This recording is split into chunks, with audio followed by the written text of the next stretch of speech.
이 이미지를 이제 클릭해 볼게요. 클릭을 하면 네, 이렇게 네이버로 이동합니다. 안녕하세요. 블로그 크리에이터 초리입니다. 인터넷을 해봤다면 한 번쯤 파란 텍스트나 버튼을 보신 적이 있을 거예요. 이걸 클릭하면 다른 페이지가 나오면서 새로운 내용들이 나오는데 이렇게 클릭 한 번으로 다른 페이지로 이동하게 해주는 것을 링크라고 합니다. 오늘은 이 링크를 만드는 방법에 대해서 알려드릴게요. 일단 저번 시간에 배웠던 이미지 태그들은 지우겠습니다. 그리고 이제 링크를 넣어 볼 건데요. 링크를 만들려면 A 태그를 사용해야 됩니다. 닻을 의미하는 앵커의 약자인데 다른 페이지에 걸어 놓는다 라는 의미가 있어요. 이제 이 링크를 누르면 네이버로 이동할 수 있게 해보겠습니다. 여기까지 해서 미리 보기를 해보면 네이버라는 글자는 나오지만 아직 클릭은 되지 않습니다. 클릭해도 이동할 곳이 없기 때문에 이동하지 않아요. 그래서 이미지 태그에서 소스 속성을 사용했듯이 A 태그에서는 href 속성을 사용합니다. 저번처럼 는과 쌍따옴표를 잘 넣어주시고요. 이 안에 네이버 주소를 넣으면 되는데 네이버 주소를 모르시는 분들은 일단 네이버에 들어가시고요. 이 상태에서 상단에 주소록이 있습니다. 이 주소 부분을 복사해 주시면 돼요. 복사를 해서 다시 스킨 편집 페이지로 온 다음에 붙여넣기를 하시면 되거든요. 그러면 이 앞에 것도 자동으로 붙여줘요.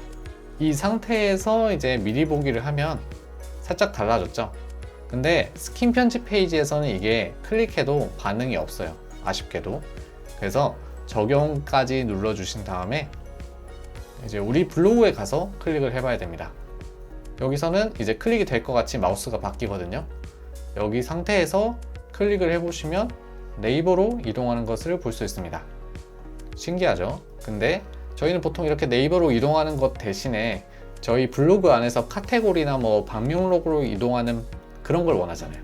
그래서 이것 대신에 블로그 내에서 이동하는 링크를 만들어 볼게요. 우선 홈으로 이동하는 버튼을 만들려면 이 블로그 주소를 또 복사를 해줘야 됩니다. 이 블로그 주소를 복사하면 이제 우리 블로그로 이동하게 되는 거죠. 자, 이번에는 카테고리로 이동하는 버튼을 만들어 볼 건데요. 똑같이 이걸 복사해서 넣어 주시고요. 테스트라는 카테고리로 이동하게 해볼 거예요. 그러려면 우선 카테고리가 테스트라는 게 있어야겠죠. 그래서 카테고리 관리 페이지로 이동을 하셔서요. 여기서 카테고리를 추가하시면 됩니다. 테스트라고 하고 확인, 변경사항 저장까지 하면 이제 테스트라는 주소가 만들어진 거거든요. 이제 블로그로 가셔서 실제로 그 테스트로 이동되는지 볼게요. 테스트 주소는 뒤에 카테고리를 붙이고 테스트라고 이렇게 넣어주시면 됩니다. 그러면 자, 이동이 됐는데 실제로 이동이 됐는지 모르겠잖아요. 그래서 다른 주소를 넣어보면 이렇게 권한이 없거나 존재하지 않는 페이지라고 나와요. 그러니까 이 테스트 페이지는 존재를 하는 거죠. 그래서 이렇게 이동하게 해볼 건데 그러면 이 주소를 사용하면 되겠죠. 여기서 이 부분을 이렇게 바꿔주시면 되는데 보시면 뭔가 이상한 문자로 바뀌었어요. 이거는 인코딩을 해준 거라고 보시면 되는데 그냥 모르셔도 됩니다. 지우고 테스트라고 넣어도 돼요. 이렇게 하셔도 됩니다. 미리 보기 누르고 적용까지 눌러보시면 이제 일단 나타났고요. 블로그에 가셔서 새로 고침을 해서 이렇게 나왔죠? 홈을 클릭하면 주소가 이렇게 바뀌고 테스트를 누르면 주소가 카테고리로 이동을 했습니다. 근데 주소만 바뀌지 페이지가 바뀌지는 않아서 잘 이동했는지 모르겠잖아요. 나중에 다뤄볼 건데 간단하게 티스토리 치환자 하나를 사용해 보겠습니다. body id라는 건데요. 이게 뭐냐면 현재 페이지가 어디인지 알려주는 거예요. 홈일 경우에는 ttbody index라고 나오고요. 여기를 클릭해서 카테고리로 바꾸게 되면 ttbody 카테고리라고 나옵니다. 여기까지 해서 한번 적용을 해보고요. 실제로 이제 블로그에 가서 바뀌는지 보겠습니다. 새로 고침을 하고요. 이거를 홈을 누르면 ttbody index, 테스트를 누르면 ttbody 카테고리. 네, 홈과 카테고리를 오가는 것을 알 수 있습니다. 이런 식으로 사용을 할 수 있고요. 뭐 이 치환자는 나중에 알려드릴 거니까 너무 걱정하지 않으셔도 됩니다. 자, 이렇게 한 건 좋은데 사실 매번 블로그 내에 이동하는 걸 위해서 이렇게 앞에 주소를 다 넣을 필요는 없어요. 사실 이렇게만 쓰셔도 됩니다. 이걸 클릭하게 되면 이 블로그 사이트의 카테고리의 테스트다 라고 이해를 하는 거죠. 네, 뭐 그 정도만 이해하시면 되고요. 그 외에도 알아야 될 것들은 몇 개 있긴 한데 이 링크에 대해서는 여기까지 알아보고요. 링크를 이제 꾸미는 방법에 대해서 알려드리겠습니다. CSS 탭으로 이동을 해주시고요. 이전에 배웠던 이미지 태그는 지우겠습니다. 자, A 태그를 이제 꾸며볼 건데요. 보시면 밑줄이 있죠. 이 밑줄을 원하지 않으실 수가 있어요. 텍스트 데코레이션 이라고 치시고 여기에다가 none이라고 쓰면 되는데 이럴 경우에는 none은 없다라는 뜻을 가지고 있어요. 그래서 미리 보기를 해보시면 없어지죠. 그리고 글자를 한번 키워볼까요? 폰트 사이즈 50픽셀 미리 보기를 하면 어마어마하게 커집니다. 네, 글자를 굵게도 해볼게요. 볼드. 이것도 이전에 배웠습니다. 색상을 컬러 그레이 회색으로 바꿔볼게요. 여기까지는 좀 배워본 것들이 좀 있어서 익숙하실 거예요. 그래서 새로운 걸 알려드릴게요.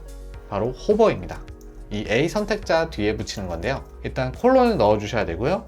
그리고 HOVER 이걸 넣어주시면 되는데요. 이게 뭐냐면 A 태그에 마우스를 가져다 댔을 때 이 스타일을 넣어줘라 라는 뜻이에요. 그래서 미리 보기를 하면 이 적용했던 게 안 되죠. 이 상태에서 적용을 누르고 블로그에 가서 한번 마우스를 가져다 대보겠습니다. 새로 고침을 하셔야 되고요. 이 상태에서 테스트의 마우스를 가져다 대면 네, 이렇게 가져다 댄 곳에 아까 적었던 스타일들이 들어가거든요. 오, 뭔가 신기한데 이걸 어디에 쓰느냐면 이걸 일단 지워보고 다시 원래대로 되돌려서 마우스를 가져다 댔을 때 색상을 파란색으로 바꿔볼게요. 그러면 일단 아무 일이 일어나지 않겠죠. 적용까지 하고 블로그에 가서 새로 고침을 하고 자, 이렇게 마우스를 가져다 대면 뭔가 클릭할 수 있을 것 같은 느낌을 줍니다. 이런 용도로 호버를 많이 사용하고요. 마지막으로 한 가지만 더 해보겠습니다. 지금은 글자를 클릭해서 이동할 수 있게 했는데 이미지를 클릭해서 이동할 수 있게도 해볼게요. 자, 이미지를 클릭해서 이동할 수 있게 하려면 우선 A 태그를 만들어 줘야 되고요. 그리고 바디 태그 안에 A 태그가 들어가는 것처럼 A 태그 안에도 다른 게 들어갈 수 있어요. 이미지 태그를 넣어주시면 됩니다. 소스는 이전에 배웠던 사나 이미지를 넣어볼게요. 이 상태에서 미리 보기를 하면 네, 이렇게 사나 이미지가 나오지만 호버나 뭐 링크 클릭 같은 것들은 여기서 동작을 하지 않습니다. 그래서 적용까지 눌러주시고 블로그에 가서 새로 고침 했을 때 이제 이렇게 나오잖아요. 클릭하면 이동이 돼야 되는데 저희가 아직 주소를 넣지 않았죠. 네, 이렇게 해서 네이버로 이동할 수 있게 해보겠습니다. 적용까지 하시고 블로그로 가셔서 새로 고침을 하신 다음에 이 이미지를 이제 클릭해 볼게요. 클릭을 하면 네, 이렇게 네이버로 이동합니다. 그래서 이미지에다가 클릭을 하면 이동할 수 있게 하는 기능까지 만들 수 있어요. 네, 오늘은 이제 사이트에 생기를 불어넣어주는 링크에 대해서 알아보았는데요. 다음 시간부터는 본격적으로 이제 사이트를 한번 만들어 보기 시작할 거예요. 그러려면 일단 레이아웃을 꾸미는 방법을 알아야 되거든요. 그러기 위해선 CSS를 좀 본격적으로 아셔야 되는데 블록과 인라인에 대해서 배울 겁니다. 이것들을 알아야 여러분들이 원하는 곳에 배치를 할 수 있게 돼요. 그럼 다음 시간에 뵙겠습니다. 안녕.